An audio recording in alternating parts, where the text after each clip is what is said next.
Hello. Good morning po. Kamusta pong lahat?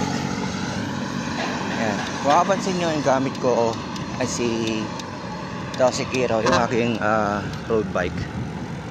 Well, on the way ako ngayon sa bayan ng San Mateo para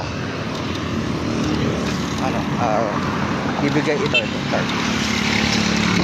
Well, di ba itong tarpaulin na to, yan yung tarpaulin na nakikita nyo mamaya. Well, sa ngayon, meron akong gustong i-kwento sa inyo yung nangyari kahapon. Although di na ako nakapag-video kasi grabe ba naman, para sa akin nakaka-bad trip yung ganun. Di ba lang nangyari kasi kahapon, sa buti na lang kahapon last delivery ko na para sa akin po ng shift. Ngayon, ang nangyayari kasi kailangan ko lang kasi mag-focus sa dalang kaya daw makatingin sa camera. Ngayon ang nangyayari, tataka ako kung bakit parang hindi ko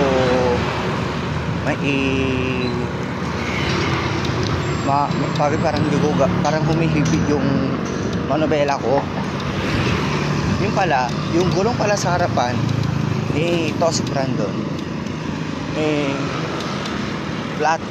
Tapos napansin ko mayroong tamtax. So nakita nyo yung tamtax dyan sa di bale, yan yung nakatusok sa gulong ni Tosik Brandon. Kaya sabi ko, papapulganis ko. Tapos pumunta na ako sa vulcanizing shop.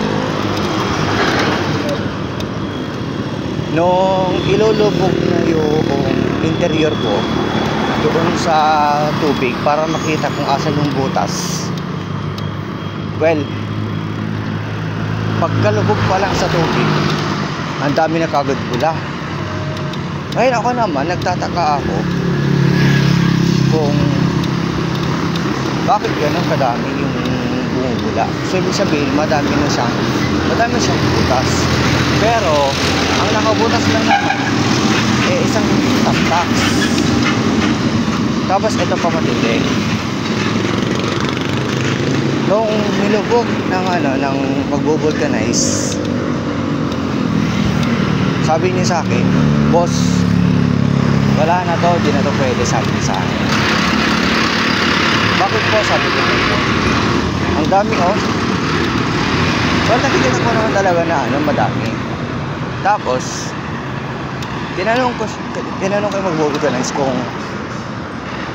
kuya, gaano ko ba kalayo yung butas ng bawat isa?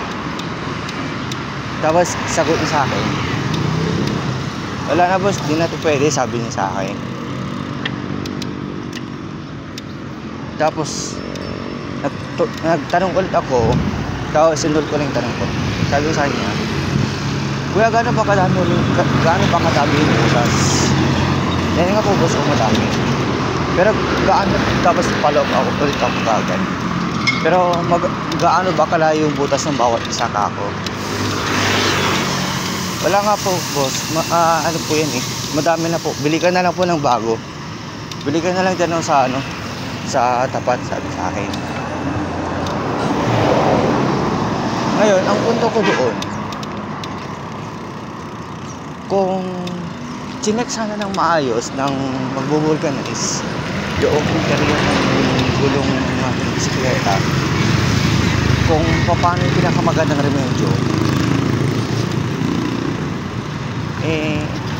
sana mas dito, mas nakapag-isip pa sana ako ng mga kahapon, na kung saan baliktad ang nag-decide. yung magpo-vulcanize naman ang magde-design para sa bisikleta ko. Which is, ako na owner ng bisikleta, hindi na ako yung nag-decide eh, kundi siya na. Pero dahil sa bad trip na ako kahapon, nakakabad trip din talaga yun eh, kasi nga ikaw yung may-ari tapos iba yung magde-decide. Eh ngayon, dahil sa iba rin nagde-decide, wala na, umuwi na lang ako. Inuwi ko na lang yung bisikleta ko. Tinawagan ko na si Baba para sunduin ako. Kaya ayun. So imbes na makapag-isip ako ng mas magandang paraan, eh kung gano'n din lang pala na yung pag mag-vulcanize ang magsasabi sa akin kung anong dapat kong gawin, ito dapat sa akin sana muna. Kaya nga muna sana akong makapag-isip kung anong mas masigit or mas tamang gawin. Kasi ako yung may-ari, ako yung magpapasya eh. Pero ang mali nga kasi doon, siya nakakagkasing siya. Di man lang kasi ako tinanong ko, or di man lang kasi siya nagrekomenda na boss, ganito kasi marami na itong butas, kaya yung pag halimbawa i-vulcanize natin ito isa-isa yung bawat butas niya, ito ganyan, wala man lang siyang consultation. Kumbaga, kung may sakit ka sana bilang isang pasyente, sasabihin niya sana ang pinaka shortest term noon, sasabihin niya sa'yo na bili ka na lang ng kabaong mo kasi wala ka ng pagkasang gagaling. So ibig sabihin, tinatulang ka na kaagad, hindi man lang wala man lang consultation o kung ano. So para sa system owner, kahit sa isang simple bagay, nakaka-bad trip.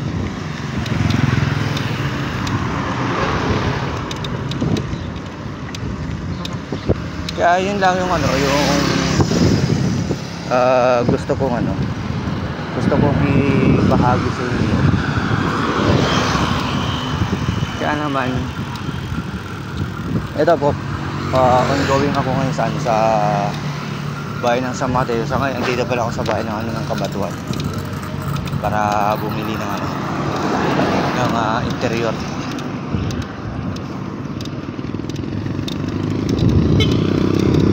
Kasi doon makaka-duty. So wala na lang, mamaya update ko na lang kayo kung ano yung laman nitong yung card na to.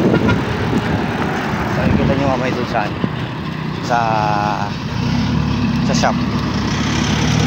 So sige lang kasi isa ko na naman tayo, traffic zone. Bye. Bigyan na natin yung card. Ate ako. Ay! Ano to? Ay, yung sinasabi mo. Ate. Yan yung sa kanya.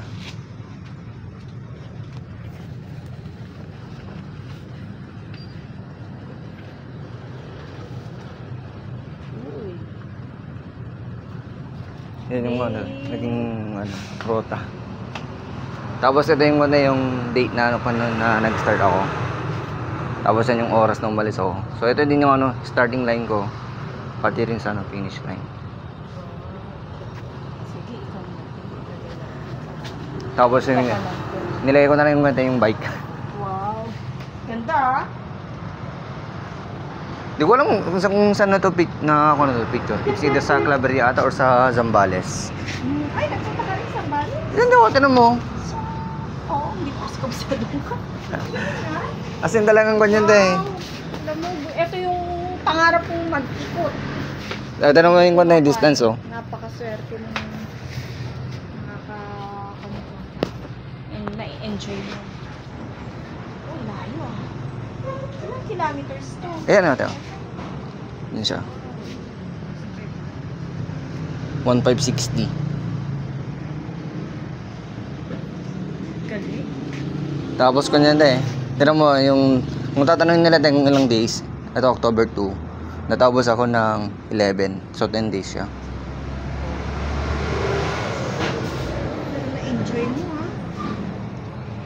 Actually, Kasama mo mag-isa ka lang? mag-isa ko lang yan Actually kung mapapansin mo, tumbukin ko pa sana yung bagyo. Oo. Kaso, kung ako, medyo mahaba na yung bakasyon ko. Sa bagay yun. Kaya ko ba? Kaya ko. Tapunan mo na, siningit mo na kasi syempre para isahan tapos Baguio eh.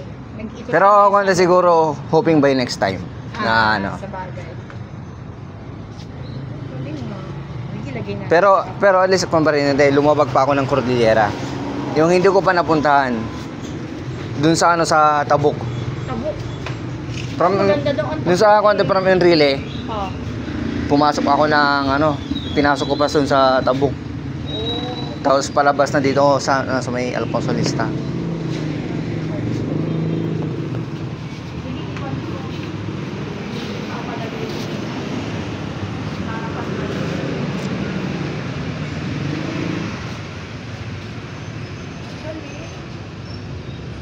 Tayo Eh? Hira yung ganito.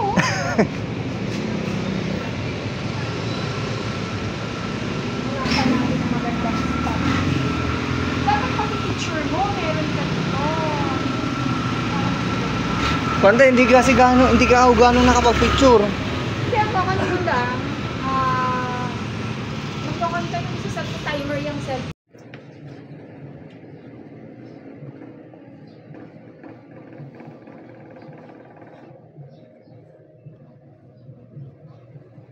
Wait lang. Nakalimutan pala ako.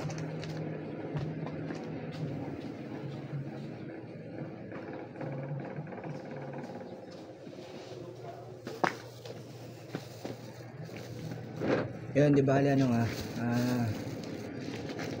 kararating ko lang dito sa bahay. Bali na sa Mateo para bumili ng interior.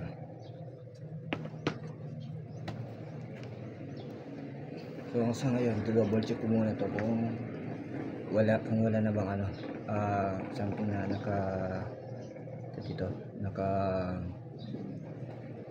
naka-usli or naka-damage dito sa aking outer outer wheel.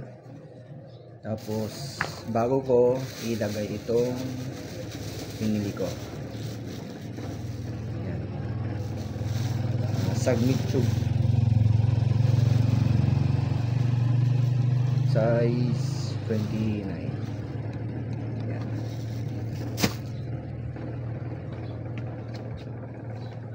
Grabe naman kasi talaga, hindi man lang kasi ako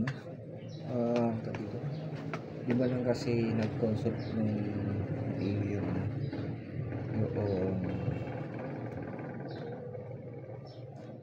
yung nag-bulka niya sa akin. Di man lang kasi ako dito. Hindi mo lang ako binigyan ng options kung paano ba yung dapat gawin, kung saan ba ako mas makakatipid or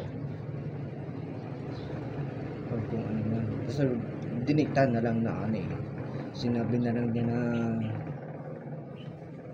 na kailangan ko bili na lang daw ako ng bago. Sa totoo lang po, kung meron kang deep relationship po sa bisikleta mo or kahit sa anong klaseng bagay, ramdam mo yun na yung hindi mo siya kayang bitawan ka agad. Roy. Sa totoo lang po kasi, ang mahirap po kasi para sa akin lang po. Ang hirap po kasi sa part ko na yung pinakamamahal kong gamit ay parang gano'n na lang kadali na palitan. Para sa akin hanggat kaya ko pa kasing alam kong meron pa yung kakayahan na pwede kong magamit, mapapakinabangan ko pa. Hindi naman sa wala akong pera, meron din naman, kaso nga lang siyempre tinitignan ko muna maigi kung dapat na nga ba akong magwaldas ng pera, kasi hindi naman ako basta-basta nagwawaldas ng pera tawag dito ng wala man ng dahilan. Hindi yung tipong magwawaldas ka lang ng pera kasi gusto mo lang. Isipin nyo na lang magwawaldas ka ng pera kapag nagugutom ka, tama? Kung halimbawa trip mo din kumain kasi gusto mong matikman yung ganung klaseng pagkain, at least may rason ka kung bakit ka kumakain, kung bakit gusto mong bilhin yung ganung klaseng pagkain.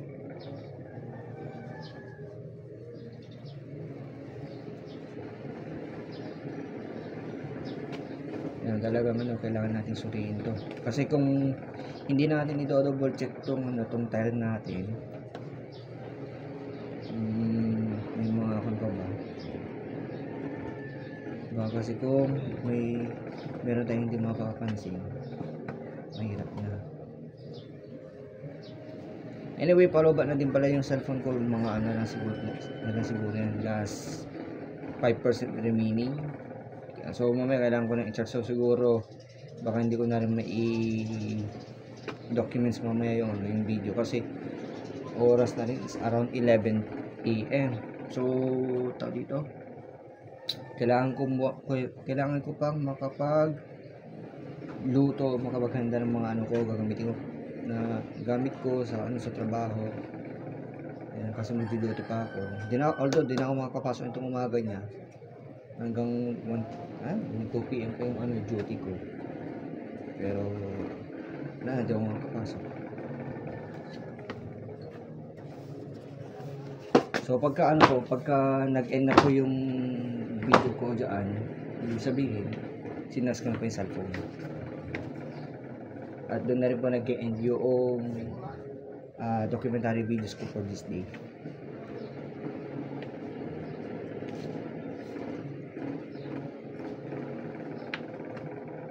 So yung pagkadibali mamaya pagka nailagay ko na yung i-assemble ko na ito,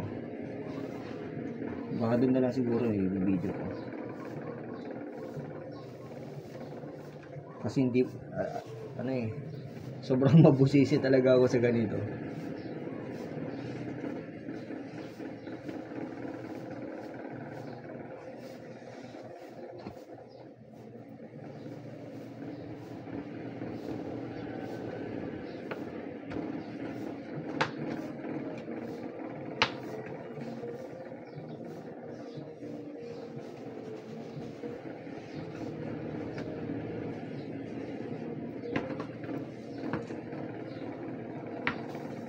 Wala ka 1%. So yan na lang muna, bali mamaya na lang siguro ako mag-update. So mamaya na lang ulit yun, sa wakas okay na rin, okay na din yung ating gulong. Yan, na-double check ko na din lahat yan, pati rin to din-double check ko na rin kanina. Yun nga lang, pasensya na madumi sa hindi ko pa para mag-washing. Nabali dalawang beses itong ligo sa ngayong buwan October. Yan. So yan, all goods.